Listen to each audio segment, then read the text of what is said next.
sabara pengusaha di Kabupaten Tangerang mun kukula dihitungan janyaranaho nyaho kula mah insyaallah ngan moal dibejakeun ngaran-ngaranna. Oh loba jasa, kelas. Komo di Pandeglang mah lain bae kelas nasional, kelas internasional. Lobaan di Pandeglang batan di Tangerang. Di Pandeglang nu di luar negeri bae nu nyieun perusahaan di Amerika di Pandeglang teh aya 10. Urang Tangerang mah eueuh hiji-hiji acan. Pandeglang nu boga perusahaan di Amerika aya 10.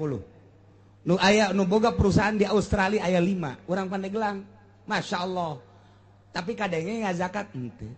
Urang Tangerang mah eueuh nu di luar negeri eueuh. Paling ge lain di Singapura, di Singaparna paling. Aya nu Singaparna mah ge lain usahanya nama kabawa ku pamajikan we ka ditu. Tangerang mah ngan saukur kukulibekan di dieu bae, kukulibekan geus hese ka Lampung, bae jualan monyet. Tangerang eta. Aduh, Masya Allah. Dumadak pelopor-pelopor lobana di Pandeglang. Iya, urang keur carita misahkeun Banten, pelopor napan Eki, tatupan urang Pandeglang sarua bae. Teh hayang misah Banten teh permatang supaya hayang jadi provinsi mandiri. Eta teh apaan? Wah, luar biasa. Peloporna tetep bae urang Pandeglang. Bismillahirrahmanirrahim. Alhamdulillahirabbil alamin. Santosna urang libur saminggu. Alhamdulillah urang masih keneh dipaparina nikmat panjang umur, nikmat sehat, nikmat afiah. Nikmat etalah urang bisa kukumpulan di dieu. Jangan bersihan hati urang, nambahan keyakinan urang ka Gusti Allah. Hingga makin hari orang makin mencar, makin ngemprai, makin caang hati orang, sehingga orang bisa dedeketan jeung Gusti Allah, taqarrub tadarrub, manggihan kangenahan dina ibadah ka Gusti Allah Subhanahu wa taala. Tengah-tengah saribukna manusia hilir mudi ka kalerga kidul neangan kabutuhan jeung disibukkeun ku berbagai permasalahan, tapi urang mah masih kena sempat ngalaksanakeun ngaji. Ialah taufik anu luar biasa ti Gusti Allah Subhanahu wa taala. Sanajan orang ngajina bagi dua jeung ngadahar wudu, bagi dua jeung balanja, bagi dua macem-macem bae teh mah. Allah nu nyaho, Allah nu uning.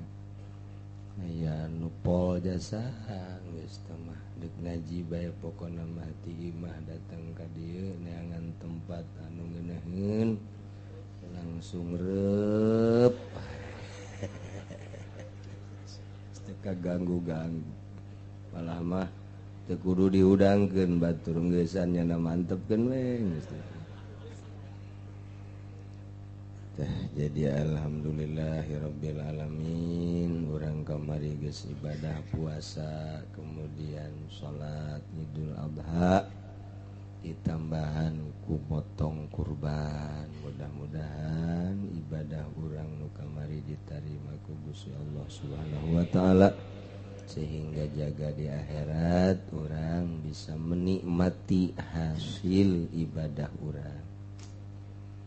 Kemudian atuh teu karasa urang mah di dieu ngaler ngidul ngatan ngolon, ternyata orenganan baralik haji. Numarunggah haji geus baralik, urang waktu teu ngitung-ngitung asana kakara kamari menganterkeun.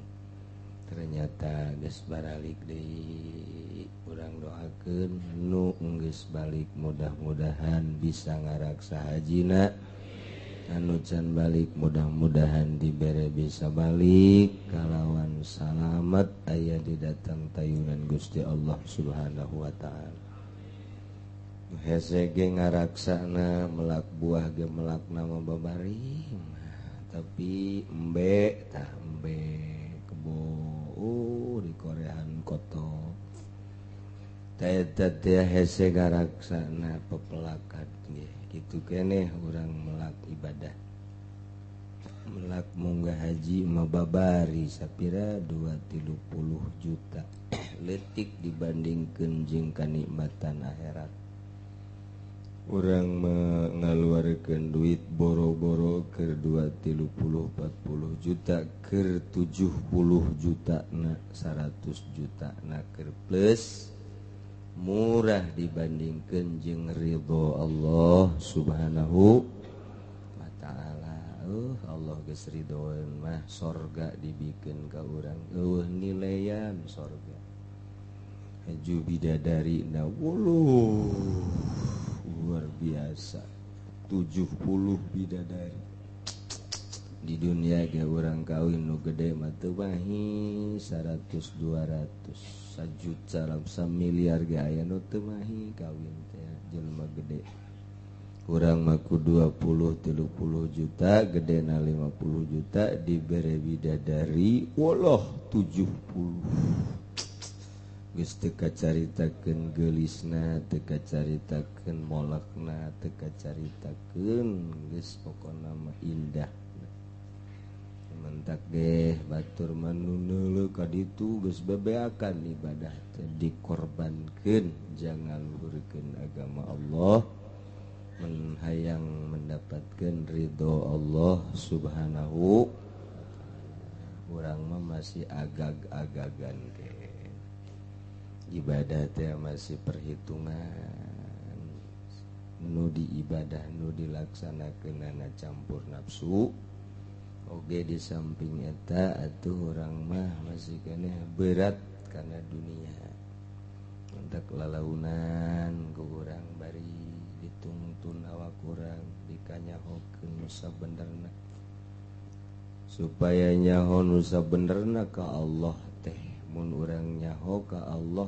pasti urang teresep kana dunia kulantaran can nyaho jasa ka Allah atau ka karak nyayan atuh ka dunia resepkeun jelema nu resep nu nyaho kana dunia kana hakikatna dunia pasti bakal moal resep kana dunia jelema nu nyahoan bahwa seuneu panas tilok ulin seuneu jelema nu nyaho kana ulin nu nyaho kana panasna seuneu tilok ngulin-ngulin seuneu kitu keneh nu nyaho kana resep kana naon hakikatna dunia pasti urang moal resep kana dunia anak urang resep kana dunia berarti urang cajaho kana hakikatna dunia anak can nyaho kana hakikatna dunia berarti urang jauh keneh deket jeung Gusti Allah subhanahu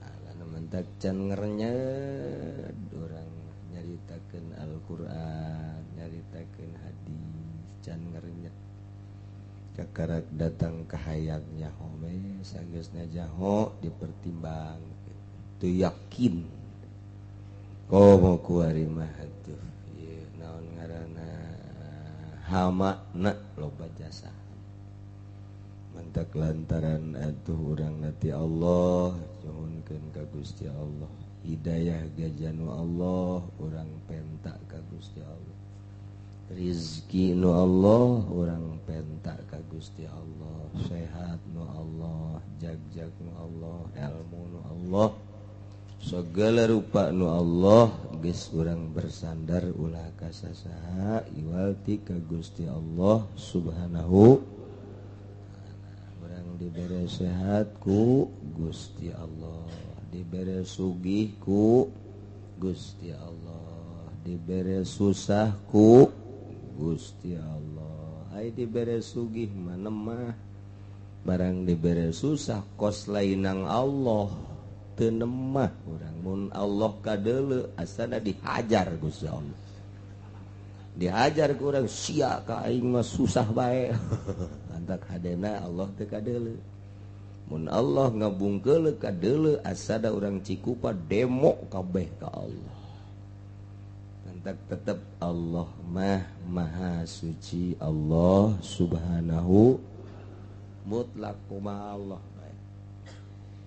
Dibulak-balik ngaji teh supaya ngenal Allah, dika Allahkeun tetep hate urang ngolembarkeun. Kita dagang sok laksanakeun sesuai jeung aturanana, untung jeung rugi nama Allah nu nentukeun. Dagang akurkeun sesuaikeun jeung aturanana, begitu untung susuria. Hahaha. Nang Allah tanyana ge ngomong, alhamdulillah ku Allah dibere untung ngegeleger kana ceuli alhamdulillah rabbil alamin. Luar biasa. Rugi. Nang Allah keneh ieu. Sial jasa. Kos lain nang Allah. Aduh, goblok tolol jasa. Kos lain nang Allah padahal nang Allah. Beres sehat, alhamdulillah ya rabbil alamin.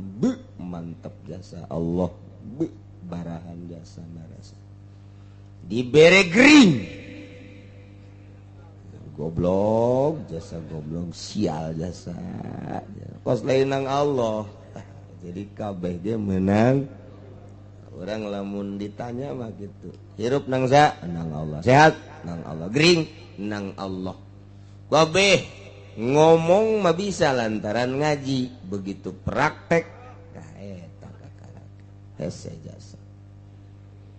Urang boga pamajikan nurut, alhamdulillah. Cek urang aing boga pamajikan nang Allah nurut jasa ka aya. Pas boga pamajikan galak, sial-sial teuing. Padahal nang Allah keneh teh. Nang Allah kene ngan orang bertindak dicandung sia ku aing. Cek dana aing lain lalaki barena. Coba sih. Mun geus dicandung tambah marah apa aja cicing. Geus kitu bae geus lalaki mulai hese-hese. Brak marah balik.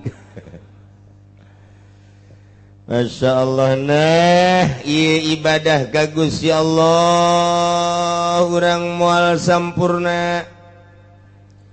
Kecuali bisalamatil anfus wal ukul wal amwal allati hiyal qawam. Kecuali salamet awak, salamet akal, salamet harta. Kakarak urang bisa tentrem ibadah ka Gusti Allah Subhanahu wa ta'ala. Awak sehat, akal sehat, harta jang dahar jang nginum jang pake jang ngiuhan, bahkan dibere leuwih ku Gusti boga kendaraan, boga pamajikan bahenol nerkom. Enggeus urang teh tah kuduna mah kos kitu teh khusyuk ibadah ka Gusti Allah. Mantep. Dek naon deui atuh nu dipikiran. Awak sehat, akal sampurna, harta aya, masih kene encan bisa khusyuk kene bae goblok jasa teh jelema. Tolol bin goblok bin oplok. Aing geus teu naon deui cak Allah atuh sia ku aing dibere kurang kumaha aing ka sia mere. Awak dibere sehat ku aing sia jag-jag waringkas. Hayu coba akal atuh sia jang bukar pikir dan lain sebagainya, ukal ekol dan naon ge bisa. Harta dibere ku aing tapi tetep bae can bisa khusyuk keneh bae. Tah eta nu kudu diarahan. Nu teu sehat mah salat teu khusyuk wajar cak Gusti Allah mikiran penyakit nya. Mikiran penyakit wajar geus ku aing geus dihampura bae geus tah geus. Lantaran panyakitan nang di aing keneh teu khusyuk ge nya ku nyeri. Kurang sampurna akalna pasti teu khusyuk lantaran kurang sampurna komo nu edan mah. Geus dihampura ku aing. Anu susah jasa dahar isuk sore hese can aya, dahar sore jang isuk can aya. eta teh can kos kitu teh can khusus wajar atuh panai sia mah haji goblok amat. Aduh cak Gus urang dicarekan ku Gusti Allah ji nya tah eta tinggal neangan khusus kumaha tah neuk naon deui nu dipikiran atuh naon deui coba Allahu akbar pikiran naon coba ieu awak sehat akal sampurna harta jaleuwih tidak harsa bulanan satahun ge aya kok masih kena culak colok naon teh coba tah nah eta teh lamun ki haji kos kitu tahajud teh husu nah ieu mah diseret ge ka neraka jahanam seret ku malaikat ji sini ji aduh masyaallah karim ya tuh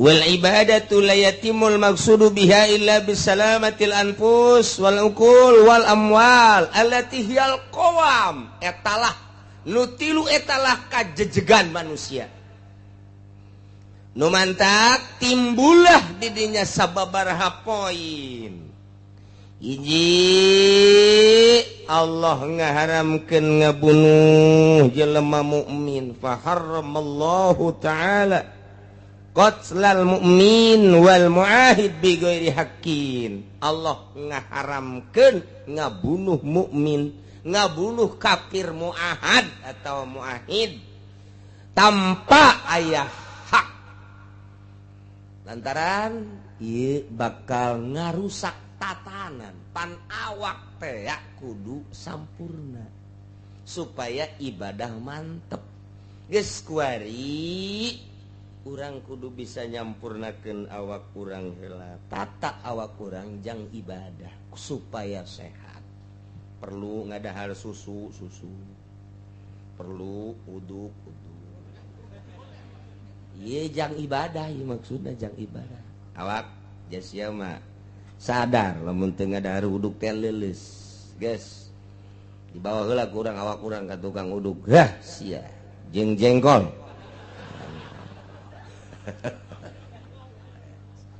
es ngarokok nginum segelas gede lak diuk tenang kan tenang tiis kan tiis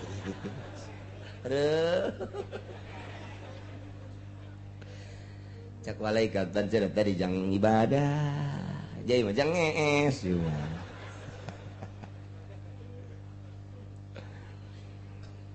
mimiti diri urang teu meunang dirusak ku urang awak urang lantaran ieu teh tatanan jang ibadah jaga diri urang matak lamun urang ngabunuh sorangan kafir asup teu meunang ngarusak awak urang teu meunang dirusak awak urang ku urang sorangan haram sebab asli ti dituna dua iman jeung ibadah annal imana wal ibadata la yatimul maqsudu minhuma illa bisalamatil anfus wal uqul wal amwal iman jeung ibadah moal sampurna tujuan daripada iman jeung ibadah yakni sampai puncak imanna luhur ibadahna luhur kecuali kudu salamet awak salamet akal salamet harta kuaritina awak teu meunang diganggu awak urang teh nu mantak sing hade awak urang teh wajib kudu dijaga awak urang ahabun nas pangleuwih dipake karesepna manusia ku Gusti Allah adalah asaduhum panggagahna jelema nu gagah eta deuk naon teh siap ngaji siap jagagah pan sok tahajud siap gagah pan di lumur urang ge nu gagah teu tahajud gagah sagala rupana tah perang siap gagah jadi Allah teh terseupeun ka jelema nu letoy atau diajak ngaji yuk terseup atuh boro-boro Allah urang ge terseup boro-boro Allah atuh awewe ge teh mun aya lalaki kos kitu teh atuh boro reseupeun mantak angel kalaku ge terseup kurang gairah cek awet teh nanaon kurang gairah gitu teh hayang aing mah cek boro-boro ti peuting ti beurang ge kos kitu cek boro-boro jerona luar ge kos kitu teh hayang aing mah cenah sugih los leg-leg kunyana sugih bos itu hudang jerona cenah eta gitu terus sebarang diajak orang atau bebersih di jalan yuk orang bebersih teh jalan yuk jalan-jalan orang kajen lurah teh nita ge sia bae diajak ke orang babarengan yuk orang ariung tah dulu orang maot tah tujuhna yuk siapa ya yang malah moal dunia moal rame temen kos sekarang itu kabeh citra sepi citra kita tahajud baru tahajud siapa ya eta teresep jasa tah boro-boro Allah tuh urangnya teresep kadu kos kitu teh nah ieu awak jaga kurang sakadar gerak-gerak di imah bae niat supaya sehat jang ibadah ka Gusti Allah Subhanahu wa taala. Nah kuari awak urang. Nah batur ge wajib dijaga atuh ku urang. Sakumaha diri urang hayang sehat batur ge hayang sehat. Sakumaha diri urang teh embung dirusak awak urang batur ge embung dirusak. Ketika batur dibunuh ieu berarti geus doror ngarusak takos kitu teh. Sedengkeun la dororo wala diroro. Teu meunang ngarusak diri, teu meunang ngarusak batur. Nah kuari ngarusak batur di mana-mana nu wajib dijaga kemudian dirusak kena sanksi.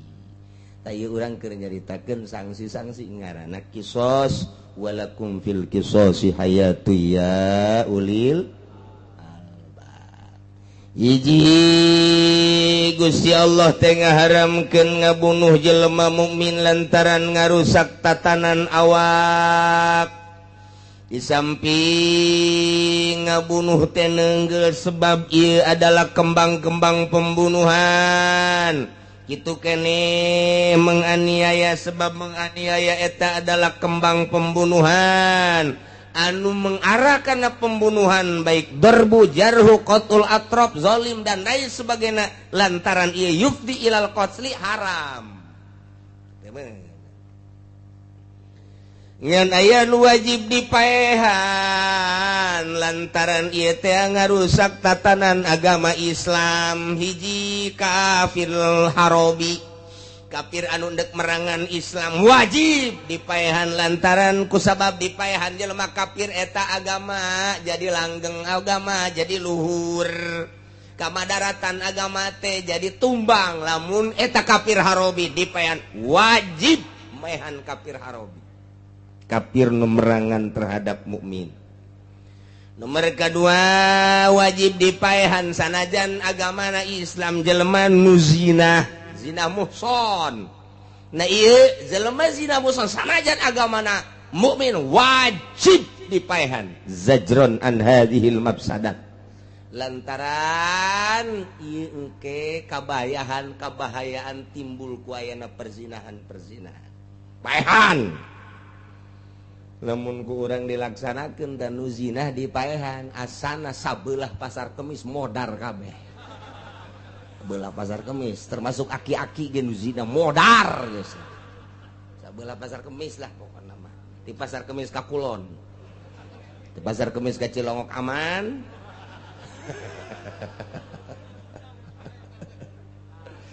Masyaallah karim.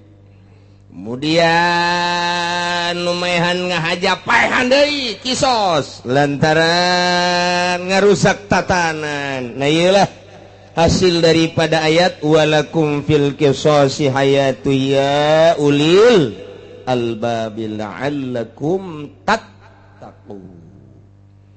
Nomor kedua Allah ngaharamkeun ngadumbling mah ngasupkeun bobogaan lalaki jalan tukang liwat ngaranna ngadumbling boh ka lalaki boh ka awewe ieulah model kaum Kangjeng Nabi Lut alaihis paehan bae sarua Allah ngaharamkeun sebab naon lamun aya jelema zina jelema ngaliwat eta hartina ngadumbling eta putus turunan kos jelema zina kuari loba nu ngomong kos kieu naon kawin-kawin teuing ngariweuh-riweuh urang mah boga duit 50.000 bisa cek yen malah mah 20.000 gak bisa hayang-hayang teuing mah dihutang Di mana eta tah di kawasan Ambalaya sia tinggal neangan bae.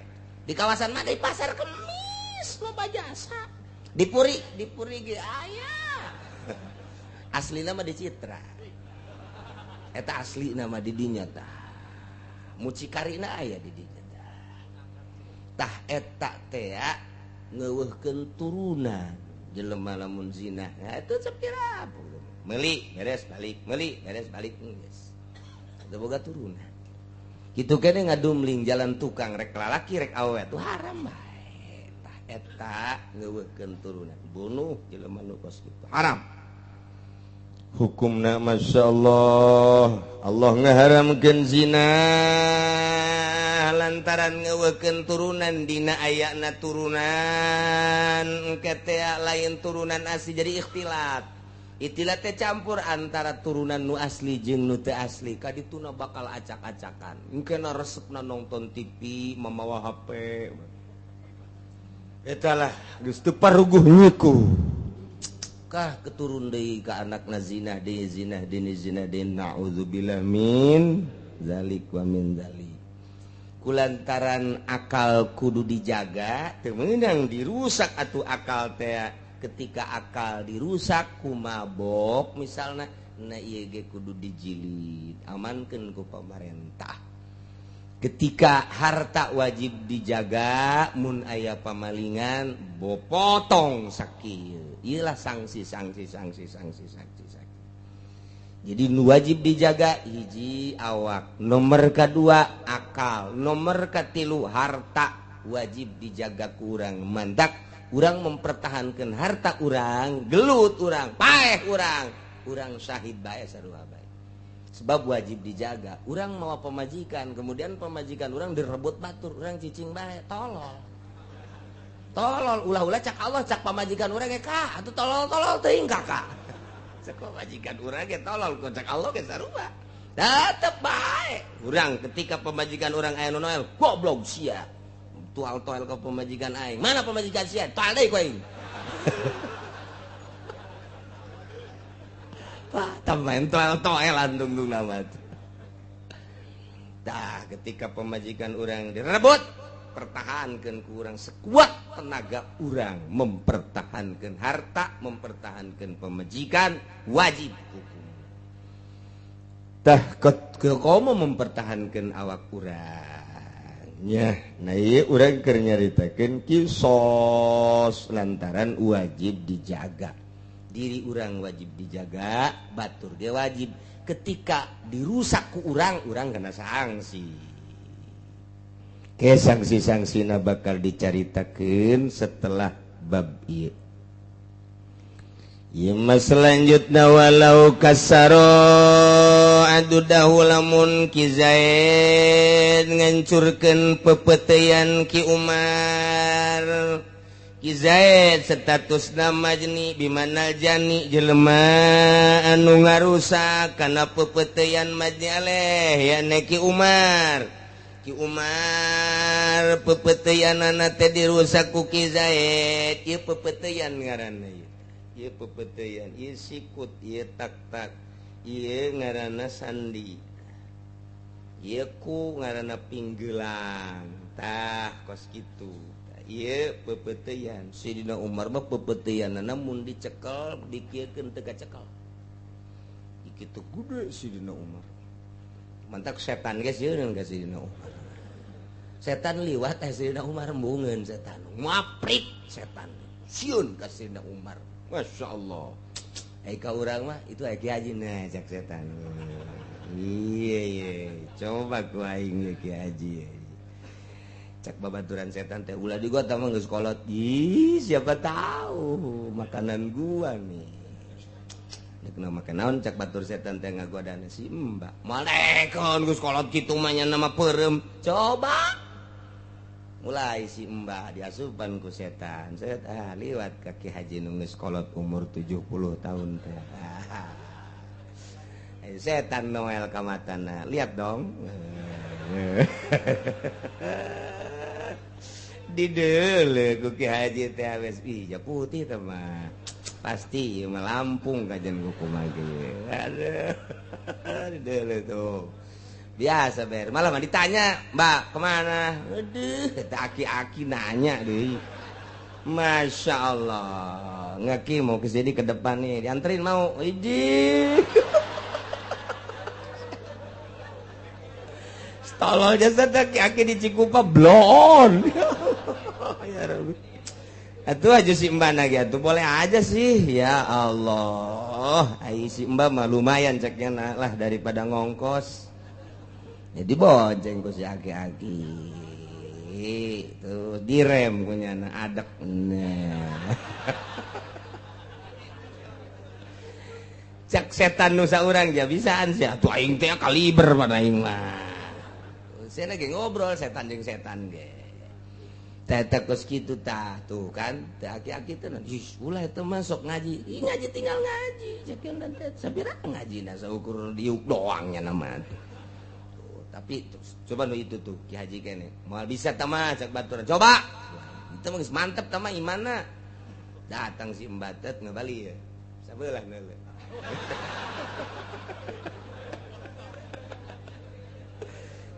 ya Allah ya urang teh dioper diulin-ulin we ku setan tapi lamun geus sadar melah aing geus kolot cek aki-aki teh geus mata aing mah kadanan ku didelekeun ka Quran jeung ka kitab atuh ulah-ulah didelekeun ka si Mbak aya si Mbak liwat setan nang tangan biasa setan teh tuh susuitan sarua ngan maknawi susuitan sit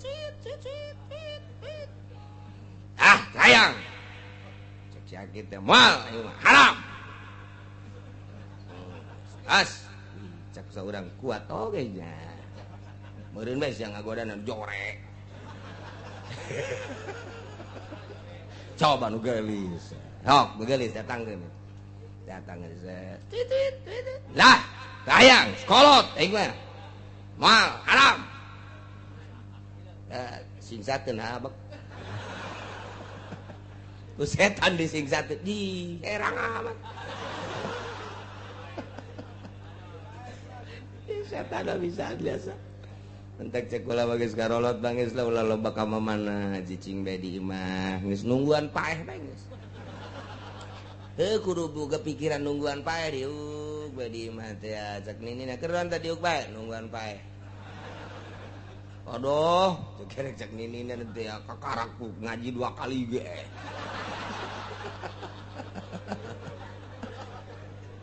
iya tuh sabaraha kali ge ieu rek dipake ngaji geus mal ka mana imah di imah baik wah haram geus lah moal kebal deui aing 70 babaturan aing geus pararae paling aing 71 72 yes moal kebal deui geus moal ka mana aing mah bener tah bener orang di imah na aya kontrakan teu kudu ka mana tah mah jae di dinya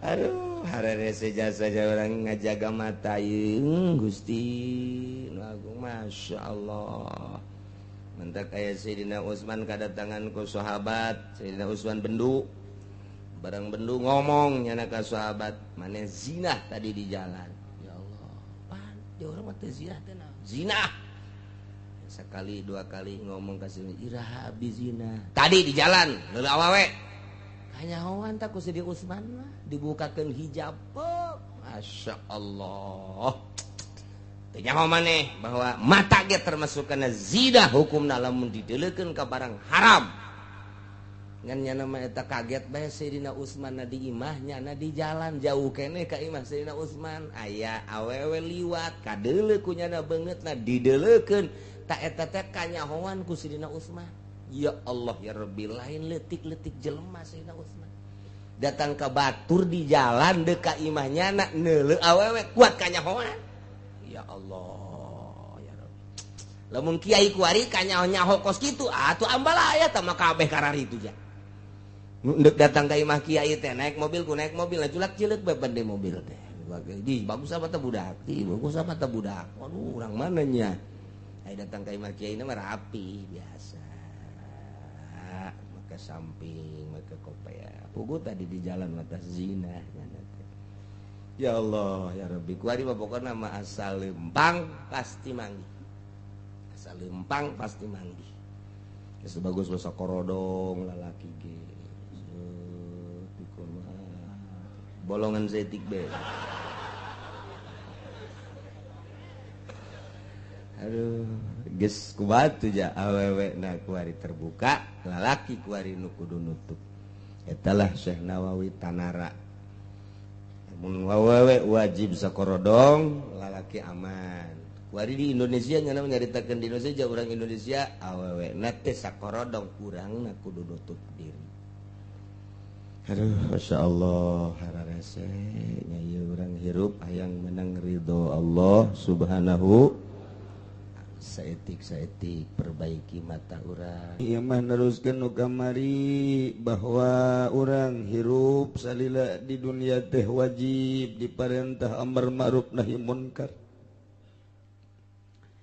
Kita berjuang ulah eureun-eureun marentah kahadean ngalarang kamunkaran ulah eureun-eureun terus bae masyaallah. Tapi ukur ku kemampuan urang sebab urang eta alat Allah. Urang mun nyarita alat wasitoh alat manusia ye. Allah endek ngaluruskeun jelema nyokot alat Rasul. Allah endek ngabangkawarahkeun jelema nyokot alat Abu Jahal. Allah endek ngalempengkeun bangsa Indonesia merdeka nyokot Bung Karno. Allah hendak ngabebeskeun Indonesia menjadi negara terkorup di dunia. Cokot Soeharto datang ke SBY. Datang ke kuari, wallahu alam kadituna. Urang teh geus termasuk terkorup terbesar di Indonesia. Alhamdulillahirabbil goblok alhamdulillah. Inna lillahi wa inna ilaihi. Berarti telah pulang. Itu bisa dipimpingan negara orang. Amerika ge gideg. Padahal nyana nu nyokotan manfaat Indonesia. Inggris gideg, Arab gideg. Artina gideg ku bodoh-bodoh teuing bangsa Indonesia. Uyah aya di Indonesia, minyak aya di Indonesia, logam aya di Indonesia, emas, perak, besi aya di Indonesia. Kayu aya di Indonesia, lauk, wah lautan luar biasa makmur aya di Indonesia. Wah timah aya di Indonesia, tapi kunaon atuh teu becus ngelola. Ieu cek orang luar negeri, ulah bicara orang luar negeri. Keur carita orang negeri. Kunaon atuh uyah dibawa ke Jepang dikelola ku Jepang, balik deui ka dieu dibawa ku Belanda dikelola ku Belanda, balik deui ka Indonesia. Urang selamana hanya jadi konsumen. Besi dikelola lah ku orang Amerika, ku orang Jepang, balik dari ke orang jadi konsumen kayu gitu kene, minyak gitu kene dan lain sebagainya. Selamana Malaysia geus bisa nyieun mobil, Jepang mah geus puguh, Cina anu eueuh dongeng nyieun mobil, hanya nyieun mainan anak-anak kuari mobil motor kendaraan geus loba buatan Cina. Padahal kapinteran bangsa Indonesia leuwih awal munculna, tapi eueuh mobil buatan di Indonesia hanya rakitan-rakitan paling kijang ge diakukeun urang Indonesia, padahal mah lain buatan Indonesia, rakitan Indonesia. Mana motor buatan Indonesia eueuh. Padahal kamari ieu urang Rangkas Bitung geus bisa nyieun motor tina awi. Ngan begitu dek dilumpangkeun membreyak.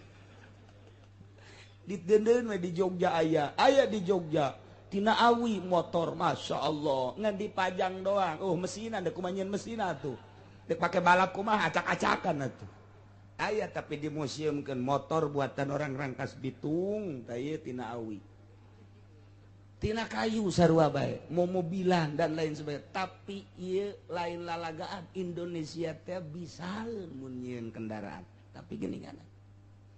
Nah, ieu mah keur carita makin jauh, makin lila, makin jero hutang bangsa Indonesia. Per kepala geus sabaraha. Kakarak lahir doang geus boga hutang statusna. Encan ngadahar uyah-uyah acan, borosot geus aya catetanana. Sebab jana geus jadi bangsa Indonesia hutang berarti. Coba ngeri jasa ieu urang. Lamun urang berpikir ke arah eta dek datang ka iraha atuh bangsa Indonesia maju atawa lepas dari belenggu hutang. Wallahu alam. Nah, kudu diperjuangkeun amar ma'ruf nahi munkar. Berangkat. Toel coba. Tokoh mana ieu nu bisa dita? Oh, lamun ditoel atuh urang ngeringkuk. Ngeringkuk urang.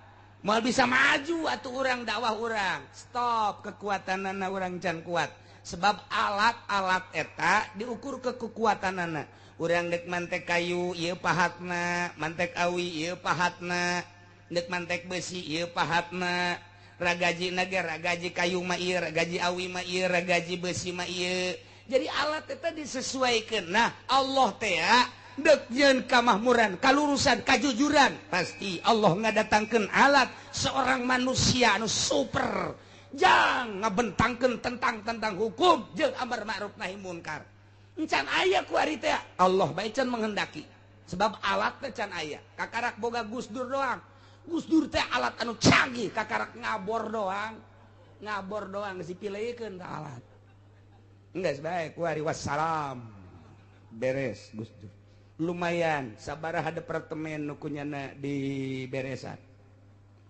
bentuk dakwah teh kos kitu departemen sosial awakeun departemen penerangan awakeun sebab ieu adalah icu biangna di dieu teh eta sarang korupsi eta dakwah ngaranna kuari lamun deuk dakwah tah mui tah depan tah eta tah korupsi luar biasa di dinya teh jeung sajabana bae tah lamun bisa cara Gus Dur bubarkeun eta dakwah ngaranna kos kitu deuk galeugitkeun korupsi teh ya sarangna eta ngaranna bentuk dakwah mun hayang nyaho di mana letak dakwahna tah polosia teu datang ka dinya kos kitu tah bentuk dakwah teu kuateun Gus Dur ge kakarek ge pake siet kolepah teu kuat ganti kuari oh berarti nu kuari mah lain alat jangan luruskeun sengaja Allah nyieun alat-alat dimulai presiden menteri datang ka kitu di MPR DPR datang ka gubernur datang ka itu bupati datang ka camat datang ka lurah bentukna kos kieu kahayang Allah urang dititah ngadakwahannyana teu kuat sebab ukuran dakwahna ukuran alat Kanjeng Nabi geus ngajelaskeun man ra'a minkum munkaron pastata'a yughayyiruhu fal yughayyirhu biadi. Lamun ningali munkarat, kemudian orang mampu make kekuatan tangan, sok melalui leungeun. Sekup nasional, sekup internasional Osama bin Laden, sekup internasional itu Saddam Hussein, sekup internasional gitu Muammar Gaddafi dijore-jore di Indonesia Muammar Gaddafi urang terbawa ku media teu nyaho latar belakang nu diitung teh kagorengan jeung kekayaanana berlimpah sehingga teu nyahoeun perjuangan moal dibom ku Amerika lamun jelema teu lurus otak pasang urang kuari maca media di Kompas media di Merdeka televisi oh bangkawarah Muammar Gaddafi greget urang kabawa ku pemikiran Amerika tah sia padahal mah mun ditanya orang mana sih orang ketos geus ka bawah teh jauh moal dibom atuh lamun saluyu jeung Amerika moal dibom Saddam Hussein perjuanganana emang kumaha kuari tinggal hiji deui boga najet leutik tinggal hiji deui kuari arah ka mana bae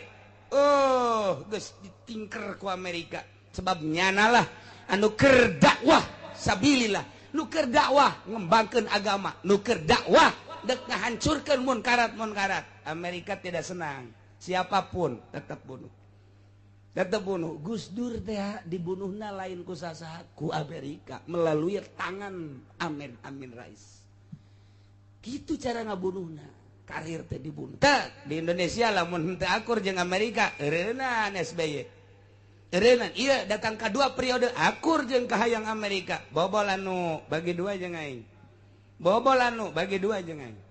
Dan mantep kuari dek ganti kuari. Amerika ge siap-siap. Suryani pulang ka ditu. Kudu jadi presiden pengganti SBY. Singa ada teh Suryani. Lamunnya aja jadi buang kawarah bangsa Indonesia. Awewe kudu dijadikan presiden mah. Otak mah ge lain di dengkul deh, dicinggir tah mah. Dicinggir tah mah. Tuh ayahna jeung presidena. Anu nyahuan ka pondok pesantren Kadanen cara gitu Bung Karno mah. Babarengan jeung Kiai tapa masak jeung Kiai nyahueun karena karakter bangsa Indonesia nu handap kuari mah boro-boro presiden bupati bae geus teh nyahueun ka handap kumaha kaayaan di handap kumaha teu pernah gaul jeung handap gaul teh jeung proyek teu nyaho fakir miskin teh ngap-ngapan teu nyaho yatim piatu ngap-ngapan teu nyaho nini ngap-ngapan teu nyaho jelema anu teu kabagian pagawean balik ka ditu imah teu laku di ditu dek gawe naon otak mah teu datakannya gol mana ieu calon mana tah gitulah ieu hartina ieu naon munkarat berarti tah ulah didukung berarti munkarat kudu kumaha urang mampu henteu ngilangkeun munkarat teu mampu turun urang ngomong sebab lamun urang ngalengitkeun munkarat eta bae hiji urang di borgol ulah tuh ngomong ge bahaya ku hate bae geus ieu mah adapun iman ieu mah fa ilam yasati babiqol babilisani mun teu mampu make tangan besi babilisani ku ngomong supaya pahameun masyarakat ieu bener ieu salah ulah atuh eta masalah ulah didukung supaya kos kitu tah fa ilam yastati babiqol mun teu mampu hate bae mandak kula tadi geus ngamimit ya kiai mah ustad maning cicing bae ku hate bae inkar ku hate ngadoakeun mudah-mudahan aya pemimpin nu bener ulah mimilu lantaran teu wauh jeung masyarakat kuari calon-calonna saha komo presiden mah lamun kamari urang ngadongengkeun presiden Bung Karno mah babarengan jeung santri masak babarengan jeung kiai di Bandung sabandung wauh kabeh keur nyana di ITB di Tangerang jeung Kiai Tangerang warauh kabeh aju ngobrol babarengan di sawah tah eta calon pamimpin menyahueun ka hayang masyarakat kuari mana calon kos kitu nah ieu hese berarti eta teh munkarat berarti dibawa ku leungeun nyana munkarat atuh kurang kudu dipiceut urang teu mampu ngomong urang teu mampu hate bae geus sabodo nyangakeun ka Gusti Allah berarti lemah jasa urang teh boro-boro dakwah dek sekup internasional cacakan nasional GGCC boro-boro nasional gede jasa merendanan kendalana cacakan sadesa baik GGCC jasa berarti sulit ya kuari urang dakwah teh sulit aya kitu mah dakwah sakadar haram minuman haram zina taman teu bertindak kakaraku ngomong doang coba bertindak ketika aya anu mabok kebenaran nu mabokna lurah kebenaran nu mabokna teh polisi kebenaran nu mabokna teh nu sugih hayo kurang seret ieu sia haram sia ieu bawa ka polisi daripada nu dibawa nu mawana ngajungkal ti heula hayo coba boro-boro naon sakelas FPI Front Pembela Islam pimpinan Habib Rizik geus mengalami kendalana luar biasa geus loba kesulitan geus hese jasa eta sakitu ge sakitu can sakumaha lantaran loba numpangan lamun murni mah sarua bae kitu ge tetep bae geus ngaringkuk Habib Rizik can sakumaha geus ngaringkuk lamun bebeneran atuh pae tah ieu dakwah berarti geus sulit jasa ieu keur nyaritakeun ayat sulitna dakwah amar ma'ruf nahi munkar amar ma'ruf babari nahi munkarna cok urang lamun aya jelema keur main gaple shit eta main gaple mah tilok kitu ja tilok nah goblok biasa main gaple oh berarti cenah kiai ge osok neulo goblok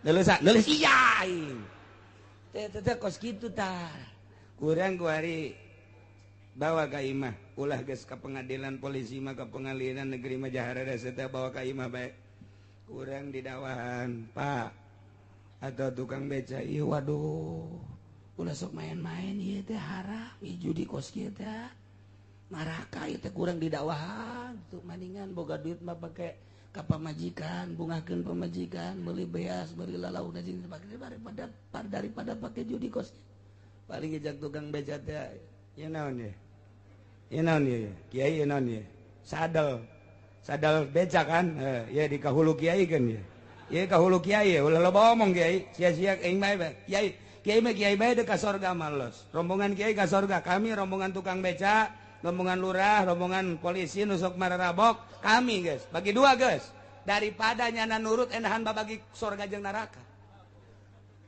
Eta ge sakitu deres kene. Coba ulah wakadawa kiai lamun encan wani ngangelehkeun kula. Lamun aing geus ngaringkuk di hareupeun kiai kakara, kayo gelut. Pan eta kiai gelut salah teu gelut salah.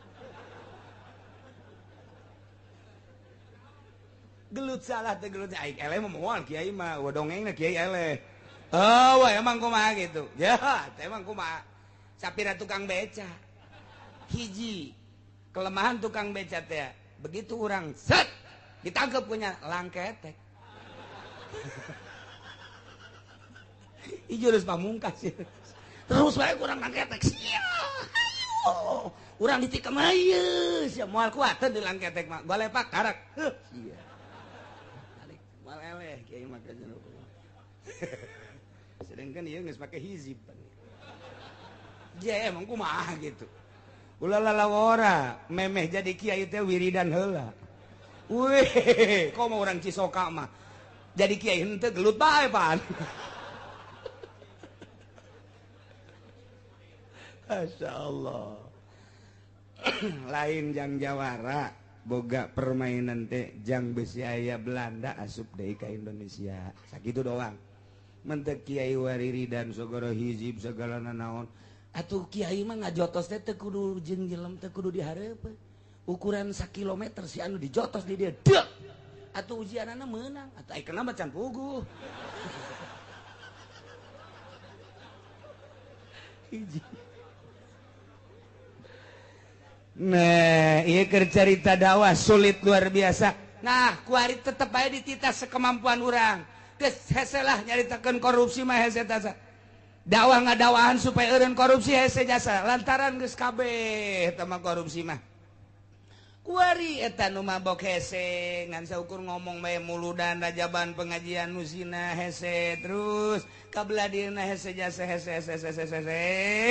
Nah, iyalah mun bisa kulengen teu bisa ternyata kabehan teu bisa di Indonesia kulisan ge geus eueuh jang di nagara kuari kamari aya hiji-hijina Gus Dur kuari geus diampihan ku Gusti Allah kuari mah geus eueuh nu nyentil hiji-hiji acan atuh pabi kolbi ge geus hampir eueuh teu bisa cara make kolbina ternyata horeng geus pareum amar ma'ruf nahi munkar nahi tetep urang dititah hudangkeun deui semangat amar ma'ruf nahi munkar hudangkeun deui gairah amar ma'ruf nahi munkar terus itah kahadean larang kagorengan teu bisa make leungeun ngomong we heulanan datang ka iraha ye turun ayat ya ayyuhalladzina amanu alaikum anfusakum la yadurrukum man dhalla idza tadaitum. Heh jelema nu ariman netepi aranjeun ka diri anjeun jaga diri maneh raksa diri maneh benerkeun diri sorangan layat durukum mamdalla idah tadaitum moal ngabahayakeun ka aranjeun kabeh jelema anu sasar di mana anjeun geus boga pituduh terus bae amar ma'ruf nahi munkar mantak cek Kangjeng Nabi itamiru bil ma'ruf wa tanahu 'anil munkar Jera parentah ku maneh kabeh bil ma'ruf kahadean wa tanahu larang ku maneh kabeh tina munkarat larang datang ka mana hatta idza ra'aita suhan mopo datang ka di mana-mana koret dihayukeun panyakit koret mah baroga kabeh ngan aya anu dilawan aya anu dihayukeun di mana-mana koret geus dihayukeun ciri koret dihayukeun geus teu daek ngazakat di mana jelema geus teu daek ngazakat berarti ieu amar ma'ruf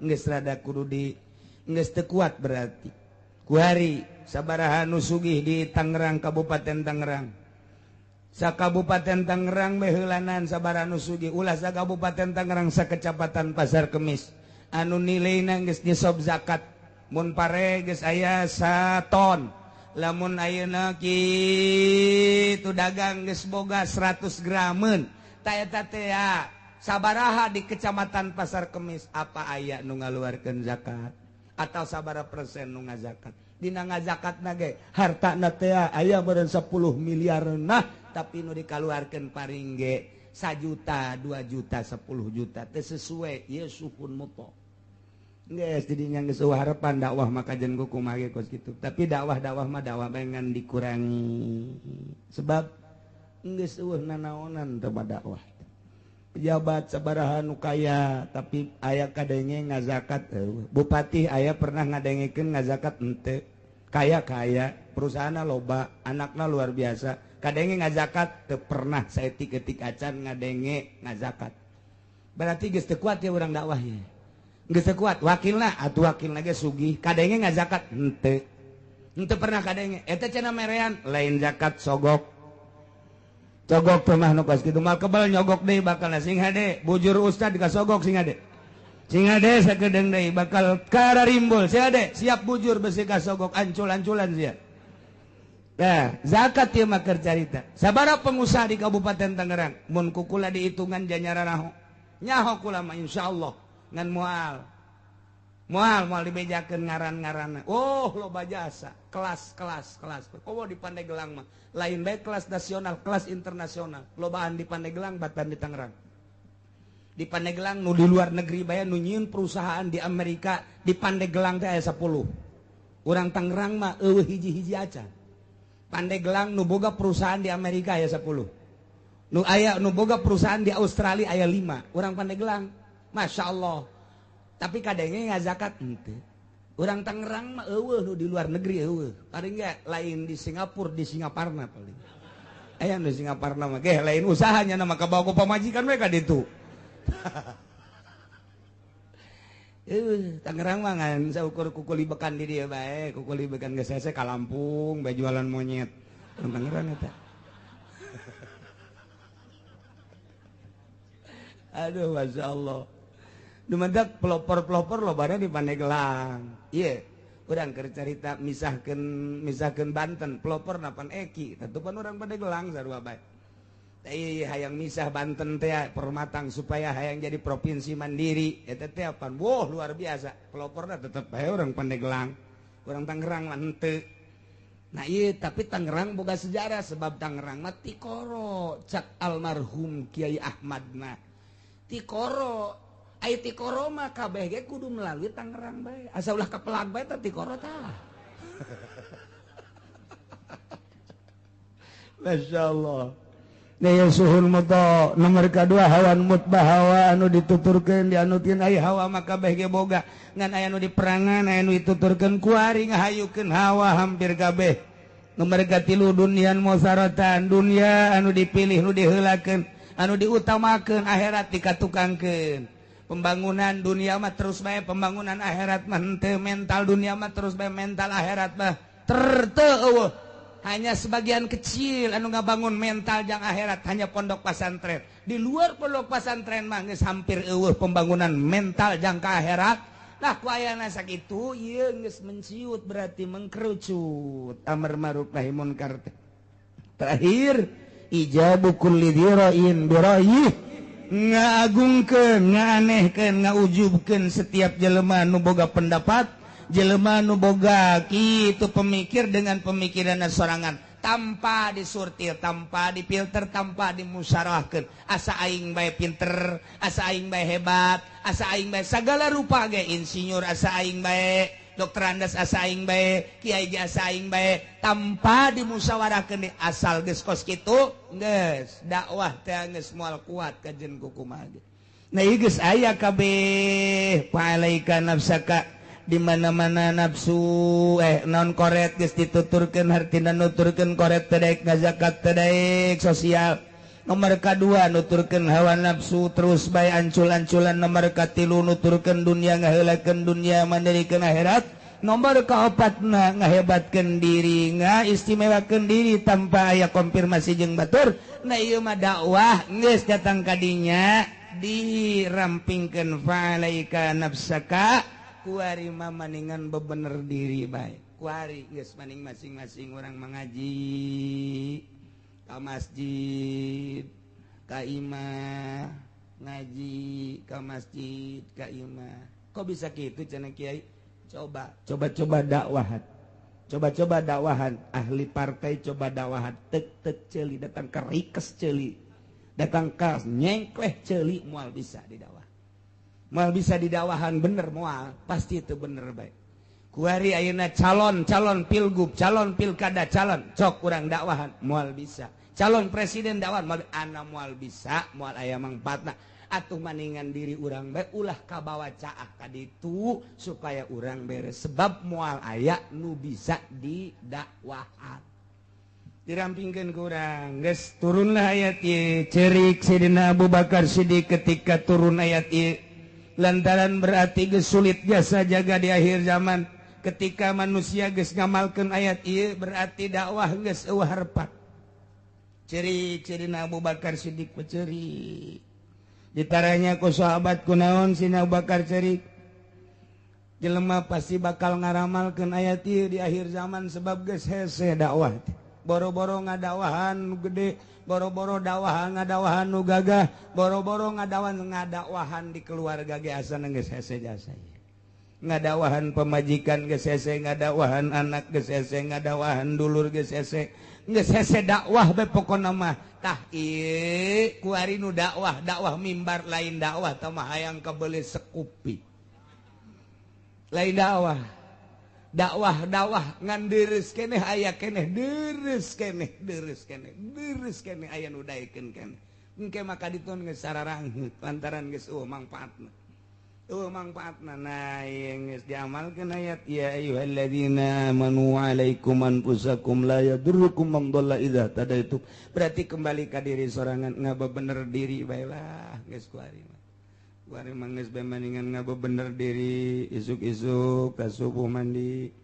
beres mandi kemudian make baju terus urang ngawudu beres terus salat duha salat duha cicing di hareupeun imah bari neuleukeun simban nu liwat geus kitu bae geus lumayan sakitu ya Allah itu beres ilallahi marja'ukum jami'a ka Allah hungkul tempat babalik aranjeun kabeh nah ieu sing ade nu dakwah nu henteu tetep babalikna ka Allah nu bener nu salah tetep babalikna ka Allah ieu teh dua hiji janji nomor kadua nyingsieunan sing ade kanu dakwah balikna tetep ka Allah alhamdulillah pasti engke aya balasanana anu didakwahan teu daek ngadenge tetep balik ka Allah bae anu bener nu salah tetep balikna ka Allah bae engke payunna biukum bima kuntum tamalun Allah bakal ngabalas naon nu ku anjeun dipigawe mudah-mudahan pagawean urang nu ku urang dipigawe ayeuna nu salahna dihampura ku Gusti Allah nu benerna dicatat ku Gusti Allah sehingga urang dibalas bebenerna bae ku Gusti Allah wallahu a'lam.